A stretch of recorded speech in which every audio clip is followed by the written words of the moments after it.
Welcome to the channel Hidden Coin Value. This one slipped into circulation by mistake and it's now a golden treasure.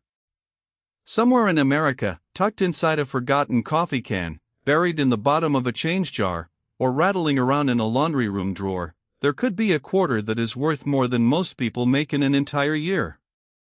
It doesn't look special. It doesn't shine. It doesn't scream "I'm valuable" when it lands in your palm. But if you know what to look for, if you know the tiny, almost invisible clue hidden on its surface, you could be holding a piece of American minting history worth a small fortune. Today, we are talking about the 1998 D quarter dollar. And before we go any further, let's rip the bandage off right now, because I know you're dying to know. A verified example of this coin, in the right condition, with the right characteristics, has sold at auction for an astonishing $22,000. $22,000.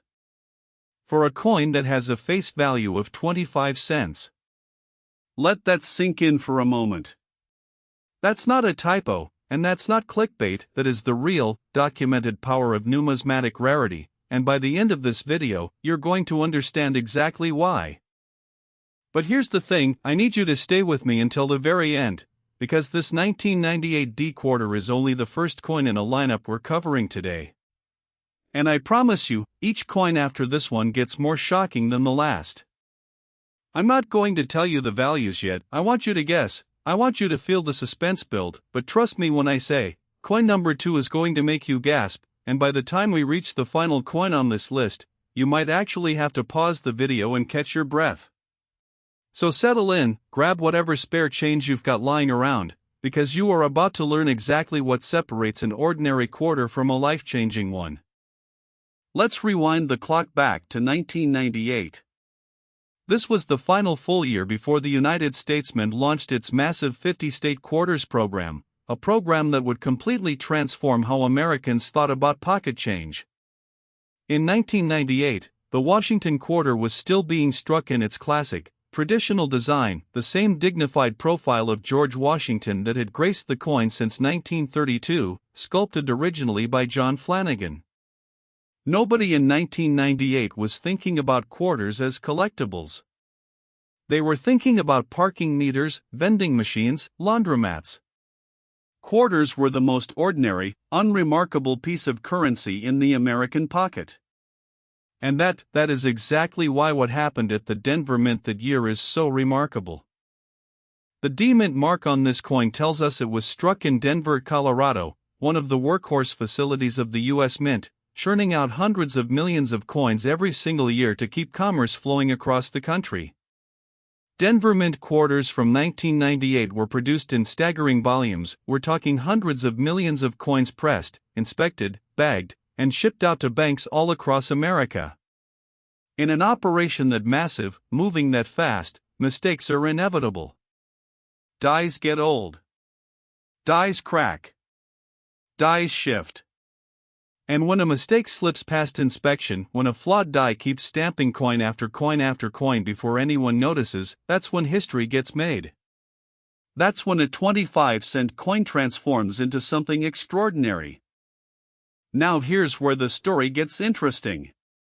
Somewhere in that production run, a small number of coins came off the presses carrying what collectors call a double die obverse, or DDO for short.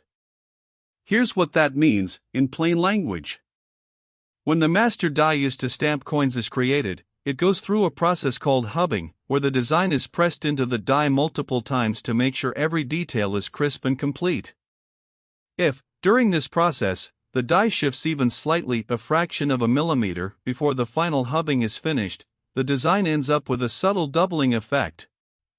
On this 1998 D quarter, that doubling is most visible in the lettering, specifically, if you look closely at the inscription Liberty arching over Washington's head, and in the motto, "In God We Trust," you can see a ghostly secondary outline, almost like the words were stamped twice, just slightly offset. It's subtle. It's easy to miss with the naked eye.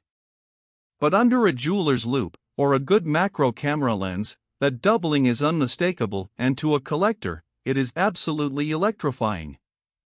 But the doubled die isn't the only anomaly hiding in this year's Denver production. A smaller subset of 1998 D quarters also exhibit what's called a die crack error, sometimes escalating into what collectors call a CUD. As dies age under the relentless pressure of striking coin after coin, tiny stress fractures begin to form in the metal. At first, these show up as thin, raised lines on the surface of the coin, squiggly little raised ridges that shouldn't be there. But if the die isn't retired in time, that crack can grow, eventually breaking off a chunk of the die face entirely. When that happens, the coin gets struck with a blob of raised, featureless metal where a piece of design should be, and that dramatic, blob-like error is what's known as a CUD. CUDs are prized by error collectors because no two are exactly alike, each one is a unique fingerprint of mechanical failure captured forever in metal. And then there's a third anomaly that turns up on rare Denver struck examples from this year, an OFF center strike. This happens when a coin blank, called a planchet, isn't perfectly centered in the coining chamber at the moment the dies slam down. Instead of a crisp, fully centered design, you get a coin where the image is shifted, sometimes just a couple percent off center, sometimes as dramatic as 20, 30, even 40% off center, with a crescent of blank, unstruck metal along one edge. The more dramatic the off-center strike, especially while still showing a full, readable date, the more collectors are willing to pay. A full date is crucial. Collectors want to be able to verify exactly what coin they're looking at, and a strong, legible 1998 date on a wildly off-center quarter is a combination that sends bidding wars into overdrive. Now let me tell you a story, because numbers on a page don't capture what these discoveries actually feel like when they happen. In the spring of 2015, a man named Gary Holloway was cleaning out his late father's garage in a quiet suburb outside Cincinnati, Ohio. His father had been a machinist, a practical, no-nonsense man who kept coffee cans full of loose change on a shelf above his workbench for decades, using them, as he used to say, for parking meters and lucky finds. Gary, sorting through boxes he hadn't touched in years, found 3 of these old cans, rusted at the rims, filled with decades of accumulated pocket change. Most of it was ordinary worn dimes, common pennies, unremarkable quarters. But one quarter, dated 1998, with a small D beneath Washington's neck, caught his eye. Something about the lettering looked off. Doubled. Blurry, almost like a photograph taken slightly out of focus. Gary, who had zero background in coin collecting, nearly tossed it into his laundry quarter stash without a second thought. But his wife, scrolling through her phone one evening, mentioned an article she'd read about doubled die error coins selling for thousands of dollars. On a whim, Gary photographed the coin and posted it to an online coin forum, asking, half-jokingly, "Is this thing worth anything or am I crazy?" Within hours, the replies started pouring in. Collectors were tagging each other. People were asking for close-up photos of the mint mark, the lettering, the rim. Within a week, Gary had sent the coin off to PCGS, the professional coin grading service, for official authentication. The wait felt like an eternity. And when the envelope finally arrived back at his house, and he slid that slab out of the packaging, his hands were actually shaking. The coin had been authenticated as a genuine 1998 D doubled die obverse error, graded MS66, mint state 66, a remarkably high grade for a coin that had spent nearly 2 decades sitting in an old coffee can. That coin, Gary's coin, eventually crossed the auction block and became one of the benchmark sales that helped establish the value range we're talking about today, with elite examples pushing past the $22,000 mark. Stories like Gary's are exactly why this hobby has exploded in popularity. It's not just about money, though obviously, that's a huge part of the appeal. It's about the sheer thrill of discovery. It's about the idea that something extraordinary could be hiding in plain sight, in the most mundane places imaginable. A coffee can. A parking meter's worth of change. A jar on your dresser that you've walked past 10,000 times without a second glance. Let's talk grading, because grading is where the real money separates itself from the ordinary. When a coin gets sent to a professional grading service like PCGS or NGC, the numismatic guarantee company, it gets evaluated on the Sheldon scale, which runs from 1 all the way up to 70. For modern coins like this 1998 D quarter, we're specifically looking at the mint state range, which spans from MS60 all the way to that perfect, flawless MS70. A coin graded MS60 might have visible marks, dull luster, imperfections that are obvious even to a casual observer. But as you climb that scale, MS63, MS65, MS67, the coin needs increasingly pristine, blemish-free surfaces, sharp strike quality, and vibrant, undisturbed luster. At the very top of the scale, MS69 and MS70 are reserved for coins that are essentially perfect under magnification, no bag marks, no scuffs, no die polish lines, nothing. For a coin from 1998, a year when quarters were mass-produced by the hundreds of millions with zero expectation that anyone would ever scrutinize them under a loupe, finding one in near perfect condition, especially one carrying the double die error, is like finding a needle in a haystack the size of a football stadium. PCGS keeps something called a population report, often shortened to POP report, which tracks exactly how many coins of a given date, mint mark, and grade have been certified. NGC keeps a nearly identical system called the NGC census. When you look up the 1998 D double die quarter in these databases, the numbers get thin awfully fast once you climb above MS65. At MS67, the population numbers drop into what collectors call condition census territory, meaning these examples represent some of the finest known specimens of the entire error variety in existence. And when a coin holds the top POP designation, meaning it sits at the very top of the population report with no higher graded example known to exist, that coin becomes an instant target for serious, deep-pocketed collectors who are building registry sets. And that brings us to something casual collectors often don't fully understand: the PCGS set registry and the NGC registry.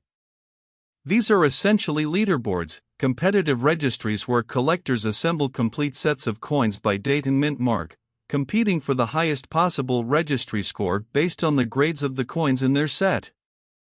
For someone building a complete Washington quarter registry set, a high-grade 1998 D double die isn't just a nice addition, it's often the single hardest coin to acquire in the entire set, the piece that can make or break their ranking.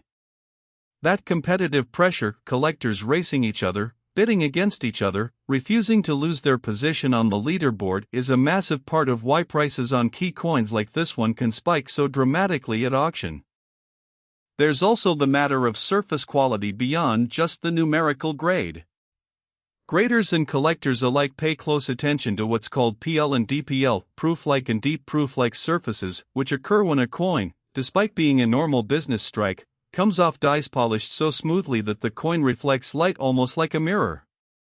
A 1998 D quarter exhibiting even semi-proof-like fields, combined with the double die error, becomes an even rarer combination, pushing its desirability and its price tag even higher. Then there's the CAC sticker issued by Certified Acceptance Corporation, a secondary layer of verification that tells serious buyers, yes, this coin isn't just technically graded correctly, it's premium quality for its grade. A CAC stickered coin, sometimes called PQ, or premium quality, in the collecting community, will almost always command a stronger price than an unstickered coin of the identical numerical grade. It's a signal of trust in an industry where trust is everything. Auction houses like Heritage Auctions have become the primary battlegrounds where coins like this change hands for jaw-dropping sums. When a high-grade 1998 D double die quarter appears in a major heritage sale, the listing typically includes detailed TrueView photography, ultra-high-resolution imaging provided by PCGS that captures every microscopic detail of the coin's surface, allowing bidders from around the world to examine the coin as if it were sitting right in front of them.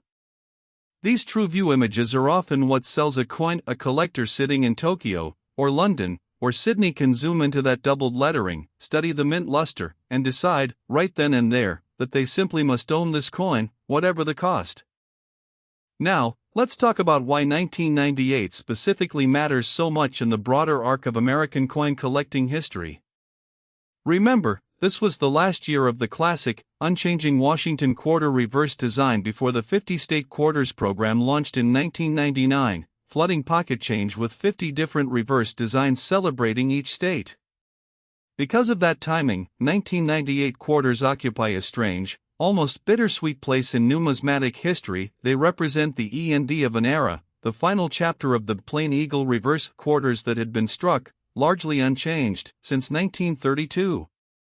Collectors who specialize in transitional years, the coin struck right before a major design change, often place a premium on those final year issues, and when you combine that historical significance with a genuine, PCGS-verified minting error, you get a coin that appeals to multiple overlapping categories of collectors simultaneously: error collectors, date and mint mark completionists, registry set builders, and history enthusiasts who want a physical piece of that transitional moment. I want you to picture something for a second. Picture the workers at the Denver Mint in 1998, standing at their stations, watching coin blanks feed through massive coining presses at a rate of hundreds per minute. The noise in that facility is deafening, a constant metallic thunder of dies slamming into planchets, coins ejecting into collection bins, conveyor systems whirring non-stop. In an environment like that, moving at that speed, under that kind of industrial pressure, a flawed die doesn't announce itself with an alarm bell. It just keeps stamping. Coin after coin after coin, each one carrying that subtle doubling, that tiny imperfection, completely unnoticed, until someone, somewhere, decades later, finally looks close enough to see it. That's the magic of this hobby. That's why people all over the country are dumping out jars of change onto their kitchen tables right now, squinting under desk lamps, running magnifying glasses over quarters they've had sitting around for years. Because you genuinely never know. The coin sitting in your car's cup holder right now, the one you've used for 100 parking meters without ever really looking at it, it could be worth exactly what your car is worth. Maybe more. So here's what I want you to do. Grab a magnifying glass, or even just your smartphone's camera zoomed in as far as it'll go. Check the date, you're looking specifically for 1998. Check for that small D mint mark just beneath Washington's neck on the front of the coin. Then look closely, very closely, at the lettering, especially Liberty and In God We Trust. Do you see any doubling, any ghosting, any shadow-like repetition in the letters? Check the rims and fields for raised, squiggly die crack lines, or any strange, featureless blobs of raised metal that shouldn't be there. And check the overall strike. Is the design centered, or does it look shifted, with a crescent of blank space along one edge? If you find any of these characteristics, do not clean the coin, do not try to polish it, and do not spend it. Get it in front of a professional grading service as soon as possible, because condition is everything when it comes to value, and even a single cleaning attempt can destroy tens of thousands of dollars in potential worth. Now, and I promised you this earlier, I am not going to leave you hanging. This 1998 D quarter, worth up to $22,000 in top condition, is only the beginning of what we're covering today. The next coin on our list is a 1996 P quarter, and let me just say, if you thought the story behind this coin was wild, wait until you hear what happened with this next one. I'm not revealing the number yet. I want you to sit with the suspense for just a little bit longer. But I will tell you this much, the story behind the next coin involves an even more dramatic minting anomaly, an even rarer population count, and a discovery story that honestly sounds like it belongs in a movie. Collectors who know this coin well practically whisper about it like it's a legend. So stick around. Don't go anywhere. Because if you thought a 25-cent coin selling for $22,000 was shocking, the next coin on this list is going to make you question everything you thought you knew about ordinary pocket change. This could be sitting unnoticed in your house right now. Most people would spend it without ever realizing the fortune slipping through their fingers. Don't be most people. Next, 1996 P quarter dollar. Have you ever checked your coins carefully? One of them could be hiding a small fortune in plain sight, sitting quietly in a drawer, a piggy bank, or the bottom of an old purse you haven't opened in years. We just talked about a 1998 D quarter that stunned the collecting world, but hold on to your seat, because this next coin takes things even further. Today we're diving into the 1996 P quarter dollar, a coin so common on the surface that millions of Americans have handled one without a second thought, and yet, a verified example of this exact coin has sold for a jaw-dropping $32,000 at auction. $32,000. From a coin that cost the government maybe 5 or 6 cents to produce, and that most people would use without blinking to feed a vending machine. If that number doesn't stop you in your tracks, I don't know what will. And listen, I promised you the coins in this lineup only get more unbelievable, and I meant it. We've still got a 1978, a 1977, and a 1973 quarter left to cover, and I promise you, by the time we reach the final coin on today's list, the number attached to it is going to leave you speechless. I'm not revealing any more values yet, you're going to have to stay with me for that, but trust me, this is a countdown worth sticking around for. Let's set the stage. 1996 was a relatively quiet year in American minting history, sandwiched comfortably between the Olympic commemorative frenzy of the mid-90s and the massive cultural shakeup that the 50-state quarters program would bring just a few years later in 1999. In 1996, the Philadelphia Mint, denoted by that P Mint mark you'll find just to the right of Washington's ponytail ribbon, was cranking out Washington quarters in the same classic design that had been in continuous production since 1932. Nobody buying a soda from a vending machine in 1996 was thinking about numismatic history. Quarters were background noise, pure and simple utilitarian currency. And once again, that's exactly the environment where extraordinary errors slip through completely unnoticed. The Philadelphia Mint in the mid-1990s was operating at an absolutely relentless pace, striking hundreds of millions of quarters annually to keep up with a booming economy and rising demand for coin-operated everything: parking meters, arcade machines, laundromats, toll booths. With that kind of volume, quality control inspectors could only catch so much. Dies wear down. Mint marks get repunched. Metal doesn't always behave the way it's supposed to.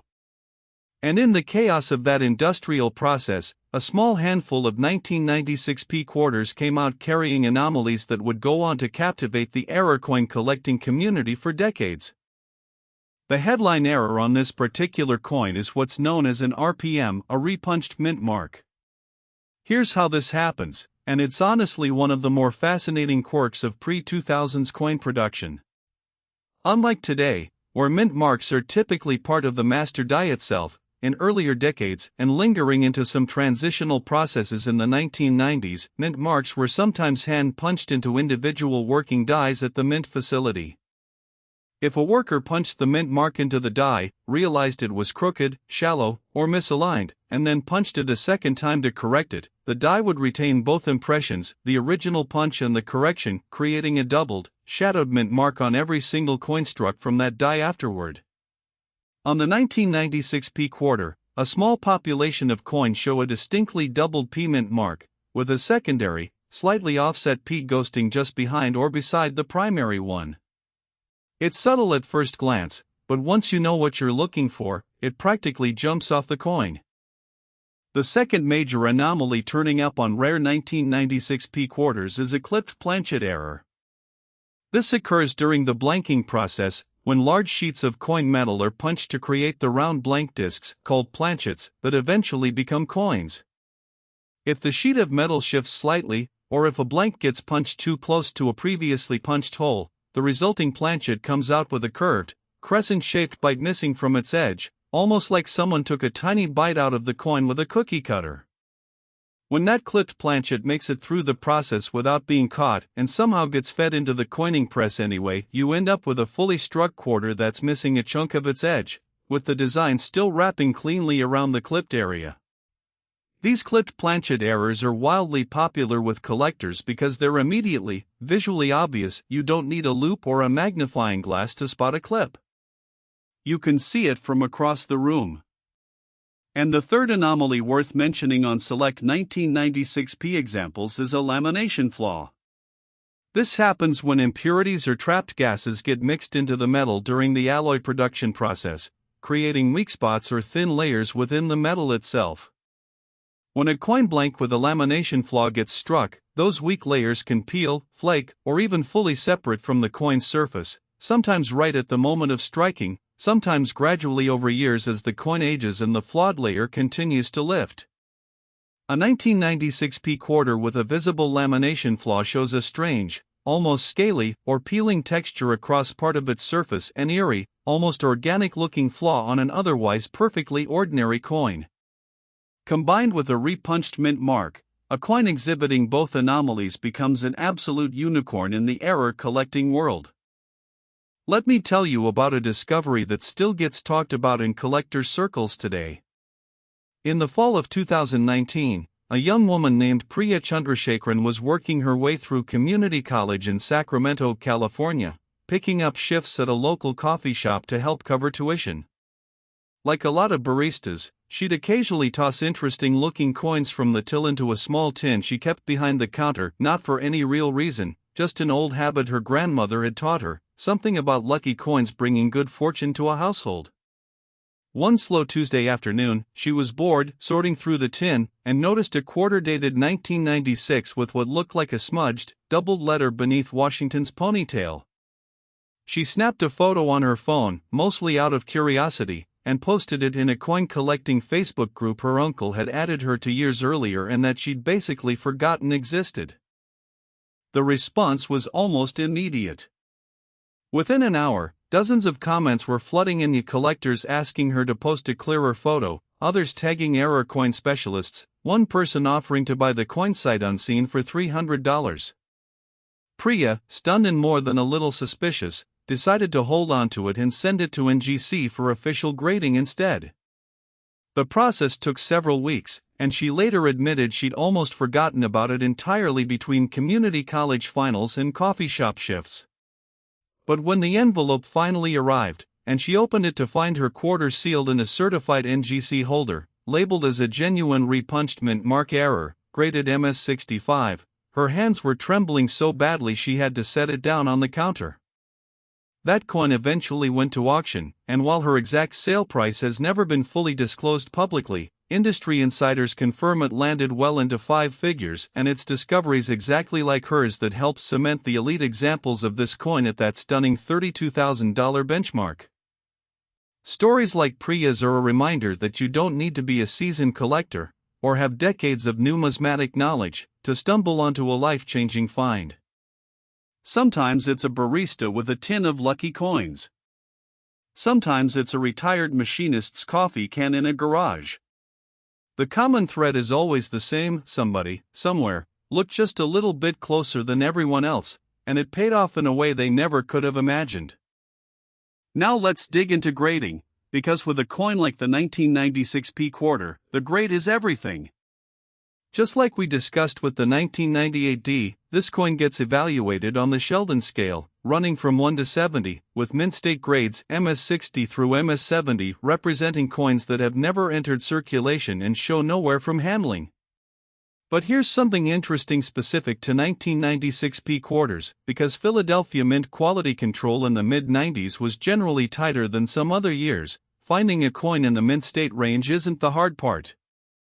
The hard part is finding one that carries the error and grades exceptionally high and has strong, fully struck details on that repunched mint mark, because weakly struck examples can make the doubling difficult to see clearly, which hurts both the coin's eye appeal and its market value. Both PCGS and NGC maintain detailed records for this coin, the PCGS population report and the NGC census, and when you search for the 1996 P repunched mint mark quarter in the MS66 and higher range, the population numbers thin out dramatically. We're talking about a condition census that, in many grading tiers, includes fewer than a dozen known certified examples. When a coin's population count is that low, it enters top pop territory, meaning it sits at the very peak of what's known to exist for that grade, and top pop coins always command premium prices, because for registry set collectors, owning the finest known example of a coin isn't just nice, it's essentially the entire point of the competition. Speaking of registry sets, let's go a little deeper into how the PCGS set registry and NGC registry actually function, because I don't think most casual viewers fully appreciate how intense this competition really is. Collectors building complete date and mint mark sets of Washington quarters are assigned a cumulative score based on the grade of every coin in their set, weighted by rarity and condition. Some of these registry competitors have been building their sets for 20, 30 years, investing hundreds of thousands of dollars along the way. For many of them, a high-grade 1996 P error coin isn't optional, it's the missing piece, the one gap in an otherwise flawless set, and they will pay enormous premiums to close that gap and climb the leaderboard. This isn't casual coin collecting anymore, this is closer to competitive sport, with real money, real bragging rights, and real prestige on the line. There's also the CAC factor to consider. Certified Acceptance Corporation stickers have become an increasingly influential force in the high-end coin market. When a coin already graded by PCGS or NGC also receives a CAC sticker, it signals to the entire market that the coin isn't just technically correct for its assigned grade, it's premium quality, often referred to by dealers and collectors as PQ. A 1996 P error quarter carrying both an NGC MS66 grade and a CAC sticker will typically outsell an identically graded coin without that sticker by a significant margin, sometimes 20, 30, even 40% more, simply because serious buyers trust that extra layer of verification. Let's also talk briefly about surface quality beyond the raw numerical grade, because collectors care deeply about more than just the number on the slab. Some 1996 P quarters exhibit what's called proof-like, or peel, surfaces, a semi-reflective, almost mirror-like field that occurs when fresh, highly polished dies strike some of the very first coins in a production run before the dies begin to wear and dull. A coin with strong proof-like surfaces combined with a genuine error becomes an incredibly desirable combination, appealing not just to error specialists but also to collectors who appreciate exceptional visual quality above all else.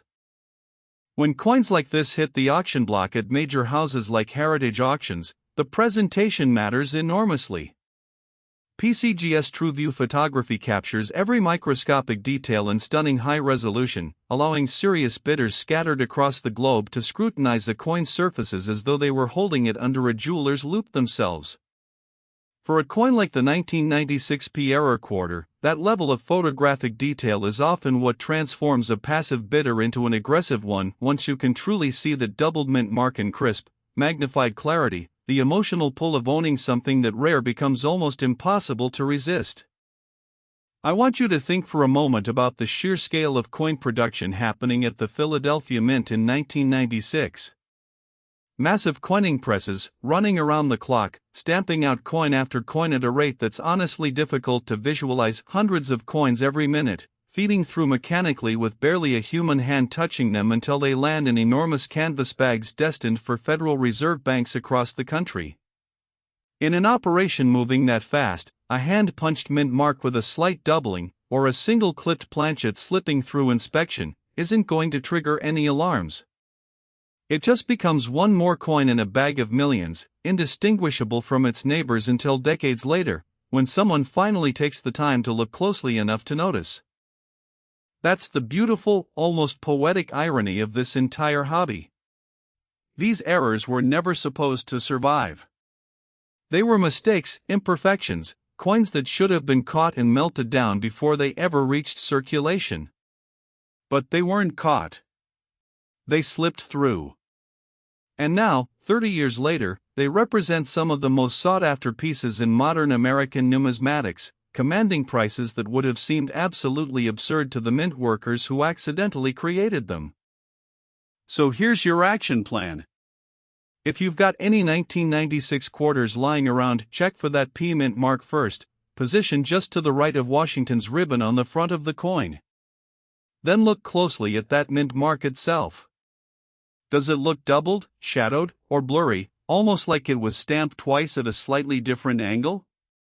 Check the edges of the coin next. Is there a smooth, curved section missing from the rim, like a bite taken out of a cookie? And finally, examine the surface under good lighting for any strange, scaly, or peeling texture that looks out of place.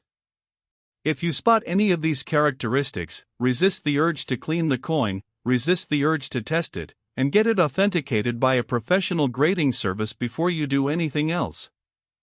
Remember what happened to Priya, a coin nobody expected anything from, sitting quietly in a tip jar tin, turned out to be worth more than months and months of her coffee shop paychecks combined.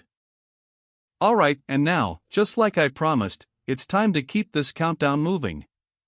This 1996 P quarter, worth up to $32,000 in top condition, is only the second coin on our list today, and honestly, we are just getting started. Coming up next is a 1978 quarter dollar, and let me tell you, the story behind this next coin involves an entirely different category of minting mistake, one that collectors consider even more visually dramatic than anything we've covered so far. I'm still not going to give you the number, you're just going to have to keep watching, but I will say this much: the gap between what we've already covered and what's coming next is bigger than you think. This could be sitting unnoticed in your house right now. Most people would spend it without ever realizing the fortune slipping through their fingers. Don't be most people. Next, 1978 quarter dollar. This ordinary coin hides an extraordinary secret. We've already covered two quarters today that shattered expectations, a 1998 D worth up to $22,000, and a 1996 P that climbed even higher to $32,000. If you thought those numbers were the ceiling, you are about to be proven very, very wrong. Today we're stepping back further in time to the 1978 quarter dollar, and I need you to brace yourself, because a verified example of this coin has sold at auction for a staggering $43,000. $43,000. For a coin from 1978, a year most people associate with disco music and gas shortages, not million-dollar minting mistakes. But here we are. And I'll tell you right now, we are not done climbing. We've still got a 1977 and a 1973 quarter left on today's list, and I promise you, the numbers attached to those two coins are going to make even this $43,000 figure look almost modest by comparison. Stick with me. Keep watching. Because this countdown is only getting more intense from here. Let's talk about 1978 for a moment, because it's an important year in the story of the Washington quarter, even if most people have never thought about it that way. By 1978, the quarter had been in continuous production, largely unchanged in design, for 46 years straight. The country was gearing up for the bicentennial celebrations that had already passed in 1976, when quarters temporarily carried a special dual dated 1776-1976 design with a colonial drummer on the reverse. By 1978, production had returned to the standard eagle reverse design, and the mints were back to business as usual, striking massive quantities of ordinary circulating quarters with almost no fanfare whatsoever. In 1978, quarters were struck primarily at the Philadelphia Mint. Coins from this era and this facility traditionally carried no mint mark at all, a quirk of pre-1980s minting policy that often confuses newer collectors who are used to seeing a P on modern coins. A no mint mark quarter from 1978 is a Philadelphia coin, full stop, and Philadelphia in the late 1970s was operating enormous, high-speed coining presses to keep pace with a growing economy still recovering from the turbulence of the early part of the decade. And once again, high-speed, high-volume, minimal individual inspection, that combination is the perfect breeding ground for errors that slip through completely undetected. The headline error associated with elite 1978 quarters is what's called a broadstrike. Here's how this happens. Normally, when a coin blank is struck, it sits inside a metal collar or retaining ring that constrains the blank and forces the metal to flow outward into the design of the dies while keeping the coin's final shape perfectly round with those familiar reeded edges. But if that collar fails to engage properly, maybe it's stuck, maybe it's misaligned, maybe a mechanical hiccup in the press causes it to drop out of position, the coin blank gets struck without that confining ring. With nothing to constrain the metal, it spreads outward more than it should, creating a coin that's noticeably larger in diameter than a normal quarter, with a distinctive irregular, slightly wavy edge instead of the crisp reeded rim you'd normally expect. A broadstruck 1978 quarter looks almost like it was gently squished. The design is still there, still recognizable, but the whole coin appears subtly stretched and misshapen. It's a visually striking error, and it's exactly the kind of anomaly that makes error coin collectors' hearts race. The second major anomaly turning up on rare 1978 examples is even more dramatic: a wrong planchet error. This is one of the rarest and most valuable categories of mint error in the entire hobby, and here's why. Occasionally, a blank intended for one denomination of coin, say, a dime, accidentally gets fed into the coining press being used to strike quarters. When that happens, the quarter dies slam down onto a planchet that's the wrong size, the wrong thickness, sometimes even the wrong metal composition entirely. The result is a coin that shows the full quarter design, but struck onto an undersized, oddly proportioned blank, with the design often not even fitting completely onto the smaller planchet, leaving crescents of missing detail around the edges. Wrong planchet errors are exceptionally rare because there are usually multiple safeguards in place specifically designed to prevent them, which makes every confirmed example a genuine anomaly that slipped through numerous points of quality control simultaneously. And the third anomaly worth discussing is a rotated die error, a more subtle but still highly collectible mistake.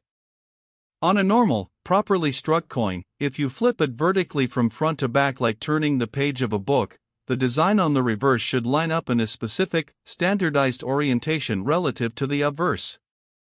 But if one of the dies gets installed even slightly rotated from its correct position, sometimes just a few degrees, sometimes as extreme as 90 or even 180 degrees off, every coin struck from that die pairing will show a reverse design that's rotated out of normal alignment. Collectors use a tool that measures this rotation, and the more extreme the rotation, generally the more desirable and valuable the coin becomes. A 1978 quarter with a dramatic, verified 180-degree rotated die error is considered a true prize within specialized die variety collecting circles. Now let me share a discovery story that circulated widely in collector newsletters a few years back. In the summer of 2017, a retired schoolteacher named Eleanor Whitfield was preparing to move out of the house in rural Pennsylvania where she had lived for nearly 40 years, downsizing into a smaller condo closer to her daughter. While clearing out an old roll-top desk that had belonged to her late husband, a hobbyist who dabbled in coin collecting decades earlier without ever really pursuing it seriously, she found a small manila envelope tucked into a hidden drawer compartment, labeled simply in faded pencil, "Weird One in 1978. Inside was a single quarter that looked, to her untrained eye, slightly larger and oddly shaped compared to any quarter she'd ever handled. Eleanor almost dismissed it entirely, assuming it was just some kind of foreign coin or a novelty item her husband had picked up somewhere. But her grandson, a college student with a passing interest in collecting, spotted it during a visit and immediately recognized something was off about its shape. He photographed it and sent the images to a local coin dealer for a preliminary opinion. The dealer's response came back within days, urging Eleanor to submit the coin to PCGS immediately for full authentication. The process took nearly 2 months, during which Eleanor admitted she barely thought about the coin at all, consumed instead with the logistics of her move. But when the certified slab finally arrived, confirming the coin as a genuine broadstruck 1978 quarter graded MS-64, Eleanor sat down at her kitchen table and, by her own account, cried for the first time in months, not out of sadness, but out of sheer, overwhelming disbelief that her late husband's quiet, decades-old hobby had left behind a hidden gift she never knew existed. That coin eventually sold through a specialized error coin auction, and it became one of the standout sales that helped establish the elite pricing tier for this variety, with top examples reaching that remarkable $43,000 benchmark. Stories like Eleanor's carry a different kind of emotional weight, don't they? It's not just about the money, although the money is obviously life-changing. It's about the idea that someone we loved, someone no longer with us, might have unknowingly left behind a hidden treasure, tucked away in a drawer, waiting patiently for decades until the right person finally looked closely enough to find it. Let's talk grading specifics for this coin, because 1978 quarters present a unique challenge for collectors. Coins from this era were struck using older die technology and less refined quality control processes compared to more modern issues, which means finding a 1978 quarter in exceptional mint state condition, especially one carrying a dramatic error like a broadstrike or wrong planchet, is genuinely difficult. On the Sheldon scale, running from 1 to 70, most surviving 1978 error quarters that have entered circulation and public awareness tend to grade out somewhere in the MS60 to MS64 range, with anything above MS65 becoming exceptionally scarce. When PCGS or NGC certifies one of these error coins at MS65 or higher, it typically enters condition census territory almost immediately, given how few high-grade survivors exist for this particular date and error combination. The PCGS population report and NGC census both reflect just how thin these numbers really are. For the 1978 broadstrike quarter specifically, certified populations across all grades combined often number in the single or low double digits, meaning every single certified example represents a meaningful fraction of everything known to exist for this variety. When a coin's total known population is that small, top pop status doesn't just apply to the highest grade, sometimes it applies to the entire certified population, with collectors fully aware that they might be looking at one of fewer than a dozen verified examples in existence anywhere in the world. This scarcity feeds directly into the intensity of registry set competition. Collectors building complete Washington quarter sets through the PCGS set registry or the NGC registry treat coins like this 1978 error as genuine condition rarities, pieces where the challenge isn't just finding any example, but finding one that's been properly authenticated, properly graded, and available for sale at all. Some registry collectors report waiting years for an example of this specific error coin to even appear at public auction, and when one finally does surface, competitive bidding can escalate dramatically, sometimes doubling or tripling initial estimates as multiple deep-pocketed registry competitors refuse to let the opportunity slip away. Surface preservation matters enormously here too. Given the coin's age and the fact that so many of these errors sat undiscovered in circulation or general change for decades before being recognized, examples with strong original mint luster, meaning the coin's surface still displays that fresh, unblemished metallic shine from the moment it was struck, without the dullness that comes from handling and work, command significant premiums. Collectors specifically look for coins that avoided circulation entirely, ideally pulled from bank-wrapped rolls or original mint bags shortly after production, since these examples are far more likely to retain that pristine, eye-catching luster that photographs beautifully and excites potential bidders. CAC verification plays an important role here as well. Given how subjective grading can become on error coins with unusual shapes and irregular surfaces, a broadstrike, by its very nature, doesn't fit the standard visual template graders are used to evaluating. A CAC sticker provides crucial third-party reassurance to buyers that the assigned grade is not just technically defensible, but genuinely representative of premium quality within that grade. For a coin as visually unusual as a broadstruck quarter, that extra layer of trust can make a measurable difference in final auction results. When these coins do appear at major auction houses like heritage auctions, the cataloging descriptions tend to be unusually detailed, walking bidders through the exact mechanical process that created the error, often including diagrams or comparison photos alongside standard PCGS TrueView imaging. This educational approach helps newer collectors, who might not immediately understand what they're looking at, appreciate just how genuinely rare and mechanically fascinating these mistakes really are, which, in turn, tends to widen the pool of interested bidders and push final prices even higher. I want you to take a moment and really think about what was happening on that Philadelphia Mint production floor back in 1978. Massive steel presses, some of them decades old themselves by that point, pounding out coin after coin in a deafening, continuous rhythm. Workers monitoring multiple machines simultaneously, doing their best to catch obvious problems, but simply unable to scrutinize every single coin individually in an operation producing that kind of volume. A collar failing to engage for a split second. A dime blank slipping into the wrong feed chute. A die installed just a few degrees out of alignment during a routine changeover. Any one of these tiny, almost imperceptible failures, lasting mere seconds in the grand scheme of that day's production, created something that, 40+ years later, would be worth more than most people's annual salary. So here's what you need to check. Pull out any 1,978 quarters you might have. Check first for the absence of a mint mark, since Philadelphia coins from this year carry none. Then examine the coin's overall shape carefully. Does it look slightly larger than a normal quarter? Does the edge look irregular, wavy, or somehow not quite perfectly round? Check the diameter and thickness if you can. Does anything feel off compared to a normal quarter you can use for comparison? And finally, if you have two coins to compare, flip both from front to back and check whether the reverse designs line up in the same standard orientation, or whether one appears rotated relative to the other. If anything looks unusual, do not attempt to reshape, clean, or alter the coin in any way. Get it to a professional grading service immediately, because with error coins this rare, authentication isn't just recommended, it's absolutely essential to unlocking the coin's true value. And now, because I know you're waiting for it, let's keep this countdown moving. This 1978 quarter, worth up to $43,000 in top condition, is our third coin today, and we are far from finished. Up next is a 1977 quarter dollar, and I have to tell you, the story behind this next coin is going to hit different. Even seasoned collectors get quiet when this particular variety comes up in conversation.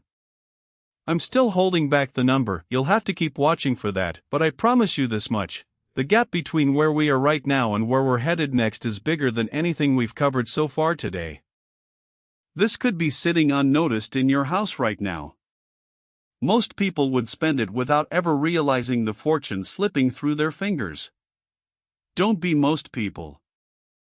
Next, 1977 quarter dollar. Even coin experts were stunned when this one showed up at auction.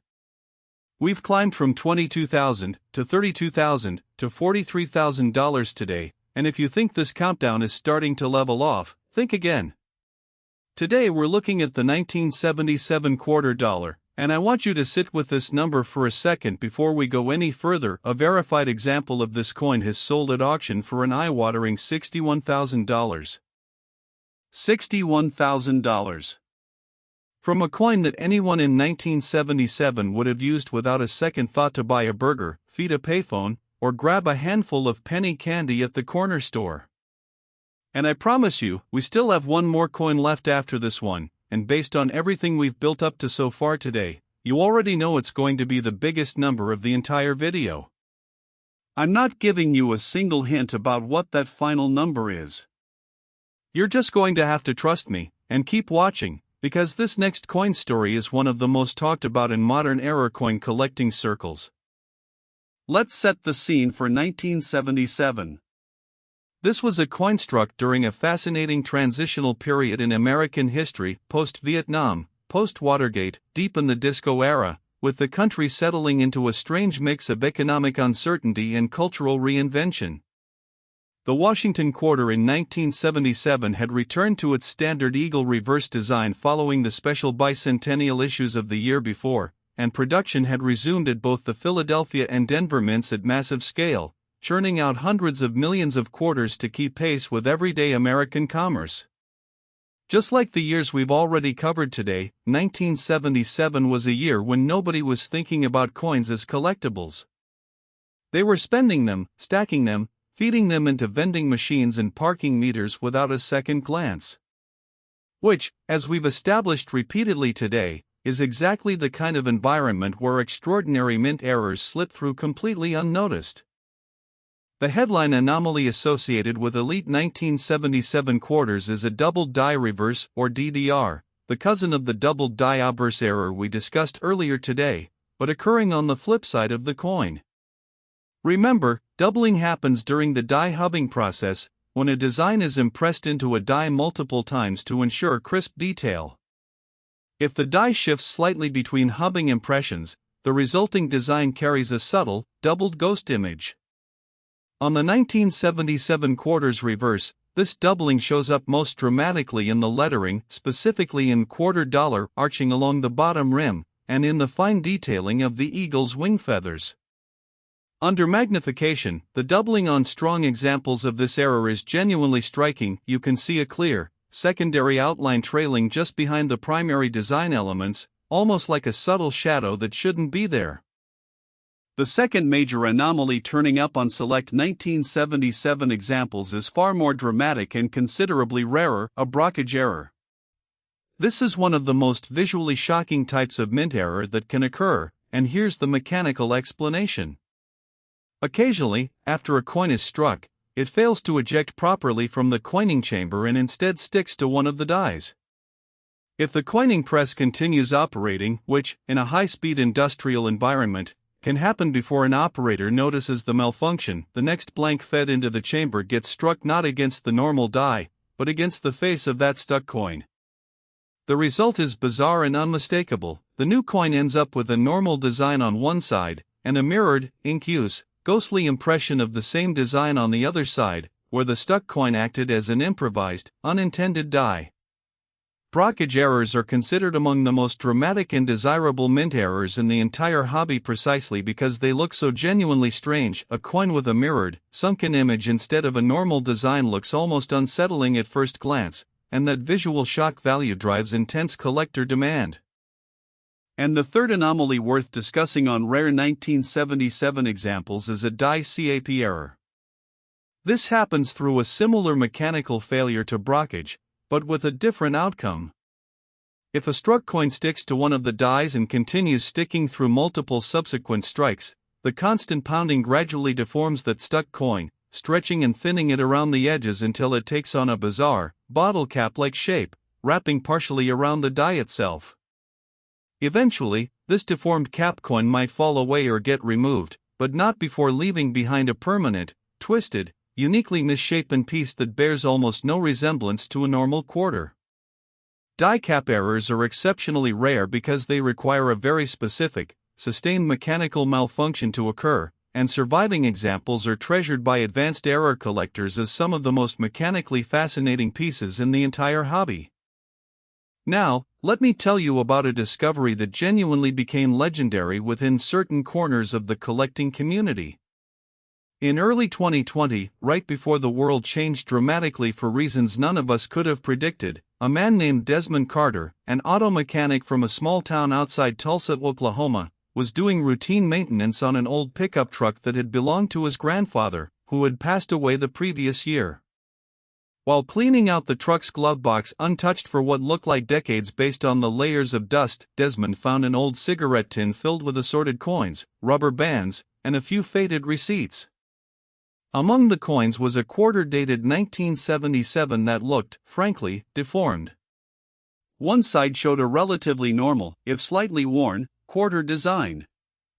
The other side showed something Desmond had genuinely never seen before: a sunken, mirrored, almost ghostly impression that made the coin look, in his own words, like it had melted a little and then hardened weird. Desmond, having zero background in numismatics, initially assumed the coin was simply damaged or defective in some mundane way, maybe run over, maybe warped by heat somehow.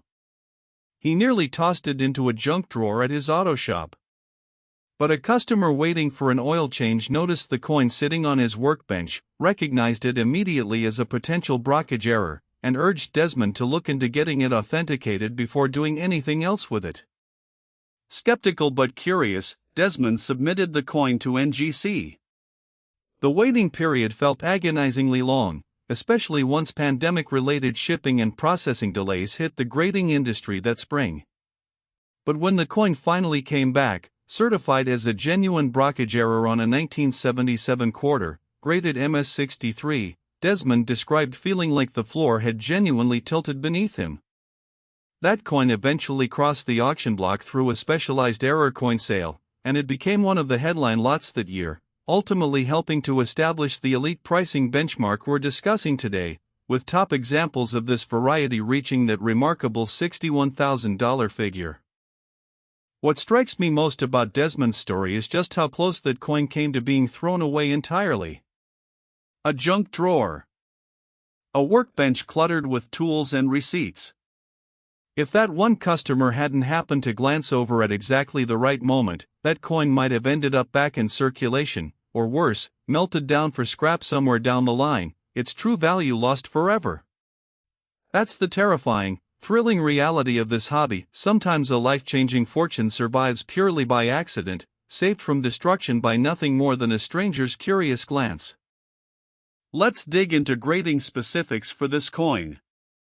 Brockage and die cap errors present unique challenges for professional graders, because the Sheldon scale, running from 1 to 70 across the mint state range, was really designed with normal coin surfaces in mind.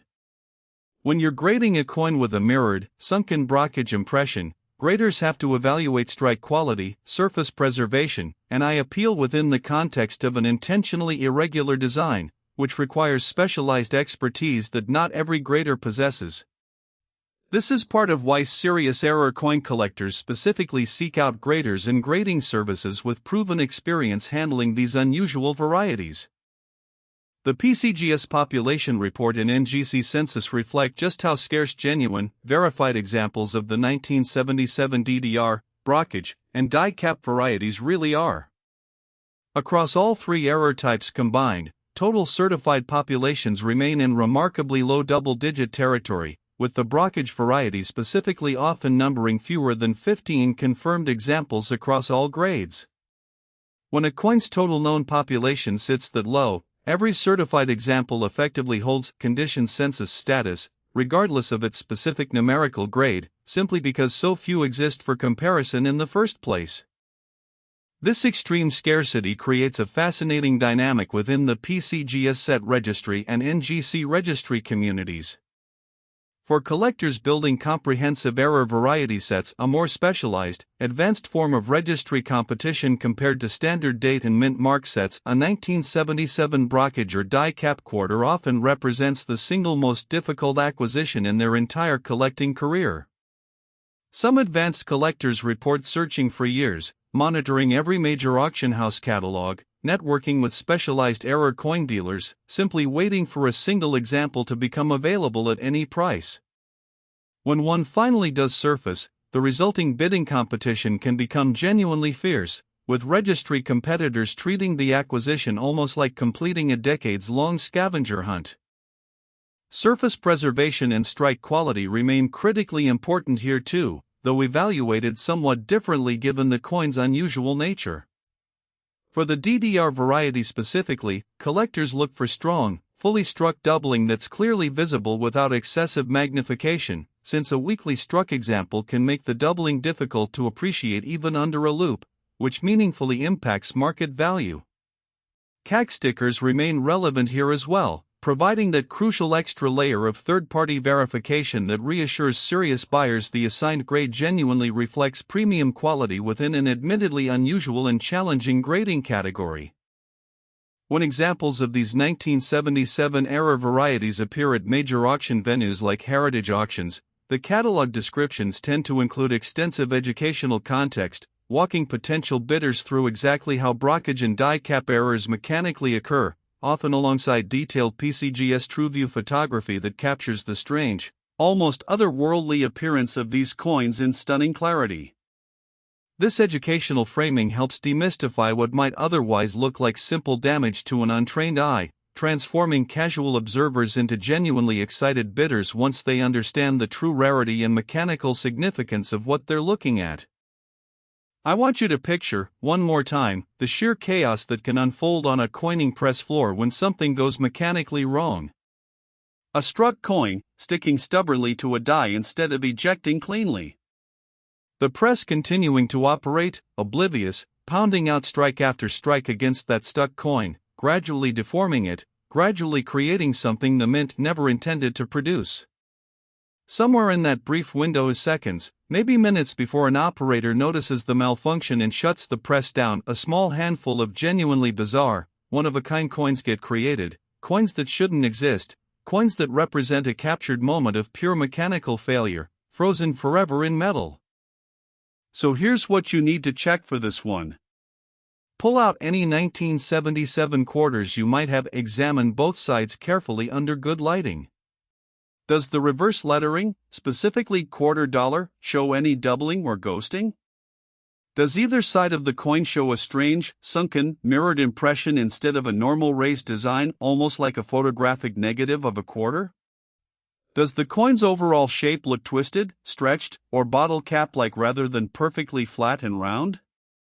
If you notice any of these characteristics, do not attempt to flatten, reshape, or clean the coin under any circumstances. Get it authenticated by a professional grading service immediately, because with error coins this visually dramatic and this rare, professional verification is the only way to unlock their true value. And now, we've arrived at the moment I've been building toward all video long. This 1977 quarter, worth up to $61,000 in top condition, is our fourth coin today, and we have one final coin left, the grand finale, the coin that's going to make everything we've discussed so far look almost small by comparison. This last coin story involves one of the most talked about discoveries in recent error coin history, and I promise you, when I finally reveal this number, you are not going to believe it. This could be sitting unnoticed in your house right now. Most people would spend it without ever realizing the fortune slipping through their fingers. Don't be most people. Last 1973 quarter dollar. This is the coin that proves even pocket change can rewrite your life. We've traveled through $22,000, $32,000, $43,000, and $61,000 today, each coin more shocking than the last. And now, finally, we've arrived at the grand finale, the 1973 quarter dollar. I've made you wait long enough. A verified example of this coin, in the right condition, with the right characteristics, has sold at auction for a jaw-dropping $77,000. $77,000. From a coin struck during the Nixon administration, a coin that circulated through gas stations and grocery stores and vending machines during an era of bell-bottoms and 8-track tapes, a coin that anyone alive in 1973 would have handled without the slightest idea of what it might one day become. This is the biggest number of the entire video, and I promise you, by the time we finish this story, you're going to understand exactly why. Let's set the final scene. 1973 sat in a strange, transitional pocket of American minting history, well past the silver to copper nickel transition of 1965, but still years away from the bicentennial redesign that would sweep through in 1975 and 1976. Quarters struck in 1973 came from both the Philadelphia Mint, carrying no mint mark, and the Denver Mint, carrying that familiar small d. Production volumes remained enormous, with hundreds of millions of coins pressed annually to keep pace with the growing, increasingly cash-driven American economy. And just like every single coin we've discussed today, nobody handling these quarters in 1973 had the faintest idea that a small number of them carried mistakes that would one day be worth more than a house down payment. The headline anomaly on elite 1973 quarters is one of the rarest, most coveted categories in the entire error coin hobby, a multiple strike error, specifically what collectors call a flip over double strike. Here's the mechanical explanation, and honestly, this one is genuinely wild. In a properly functioning coining press, a blank is struck once, then ejected cleanly before the next blank feeds into position. But if a struck coin fails to eject, sticking briefly in the collar, or bouncing awkwardly within the coining chamber, the press can strike it again before it clears the area.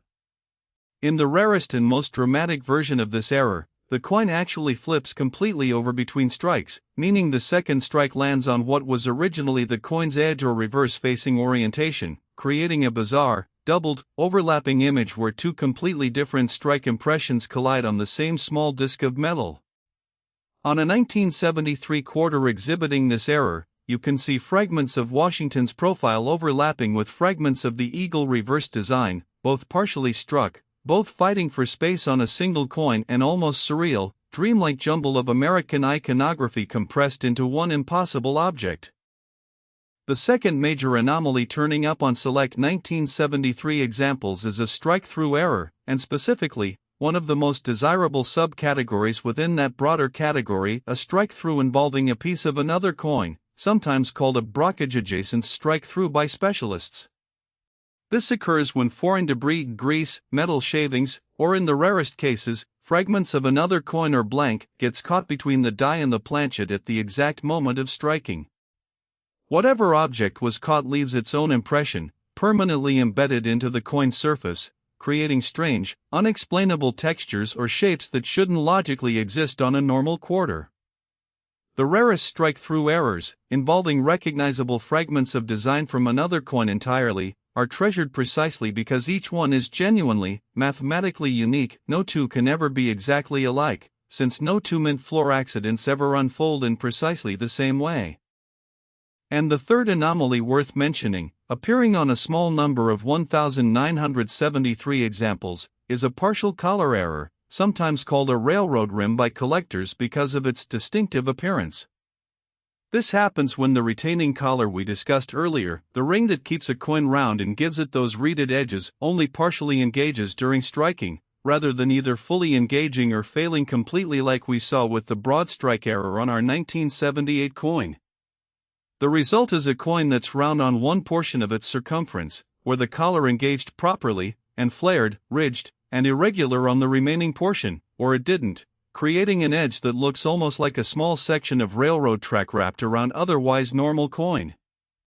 It's a distinctive, immediately recognizable error that visually announces itself the moment you pick the coin up and roll it between your fingers. Now, let me tell you the story that closes out today's countdown, and I promise you, this one is genuinely remarkable. In late 2021, an elderly widow named Constance Delgado, living alone in a modest home outside Albuquerque, New Mexico, was finally going through decades of accumulated belongings with the help of her granddaughter, preparing to move into an assisted living facility. Constance's late husband, Ray, had worked for over 30 years as a toll booth operator on a New Mexico highway, a job that meant he handled literally millions of coins across his career, occasionally pulling aside ones that caught his eye, not out of any real collecting expertise, just an old habit born from decades of watching coins pass through his hands every single day. In a battered metal lockbox tucked at the very back of a closet shelf, Constance and her granddaughter found dozens of coins Ray had set aside over the years, each one wrapped individually in small pieces of tissue paper, with faded handwritten notes describing what had caught his attention. One tissue-wrapped quarter, dated 1973, had a note that simply read, "The Weird Double One, August 14, 79. Inside the tissue was a coin unlike anything Constance's granddaughter, a nursing student with no numismatic background whatsoever, had ever seen. A jumbled, overlapping mess of two different strike impressions, fragments of Washington's face colliding with fragments of the eagle reverse, all compressed onto one small, strange disc of metal. Recognizing that this looked genuinely unusual, Constance's granddaughter photographed the coin and reached out to a numismatic society in Albuquerque for guidance. Within days, a local expert confirmed their suspicion. This appeared to be a genuine flip over double strike error, among the rarest categories of mint mistake in the entire hobby.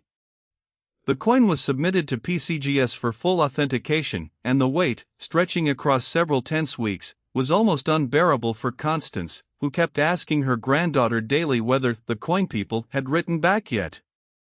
When the certified slab finally arrived, confirming the coin as a genuine 1973 multiple strike error, graded MS-64, Constance reportedly held the slab against her chest and wept, telling her granddaughter through tears that Ray had always joked, decades earlier, that his little tissue-wrapped coins were going to buy her a vacation someday. He had passed away nearly 15 years before that envelope arrived.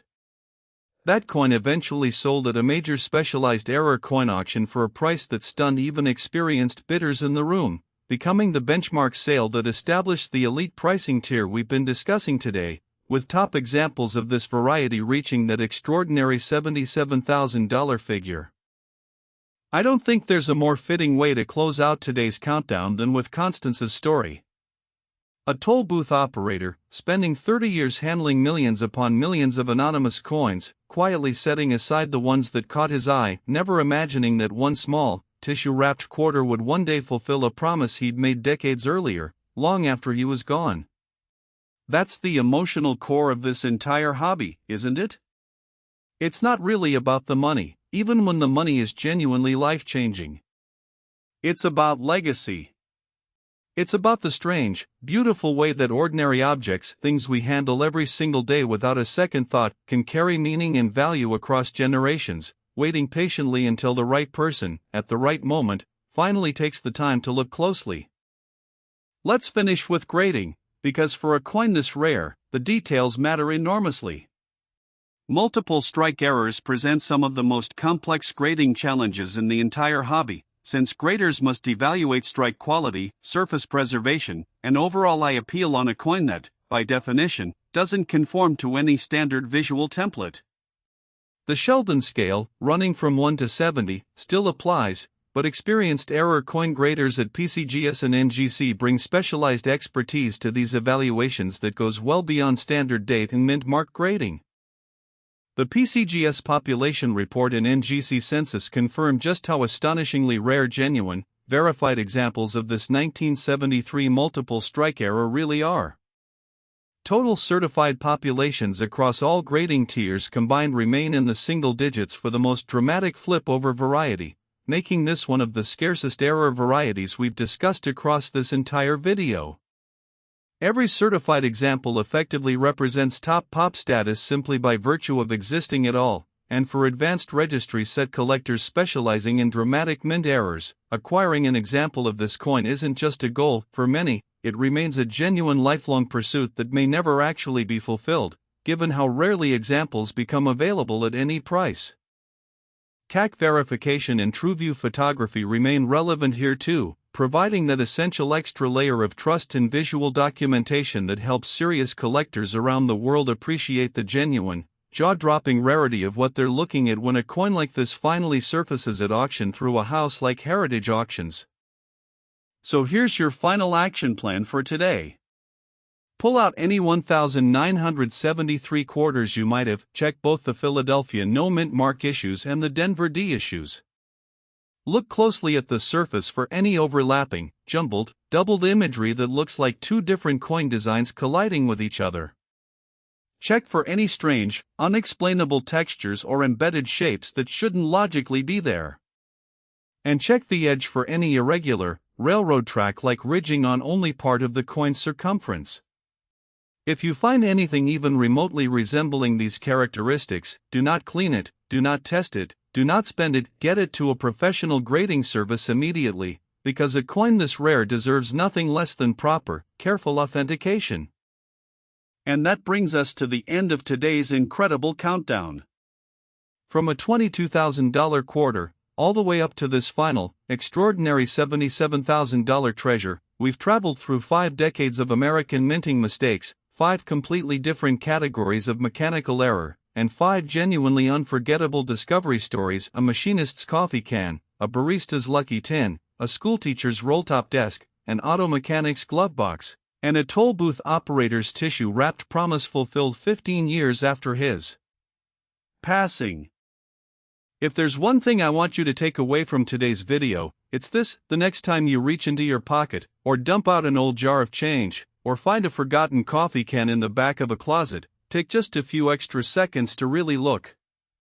Because as we've proven again and again today, ordinary pocket change has an extraordinary way of hiding fortunes in plain sight, waiting patiently, sometimes for decades, for the right person to finally notice.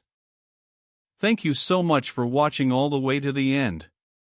If this video opened your eyes to the hidden value sitting in your own spare change, make sure you're subscribed to Hidden Coin Value, because we uncover stories exactly like these all the time. Go check your coins. You never know what you might find.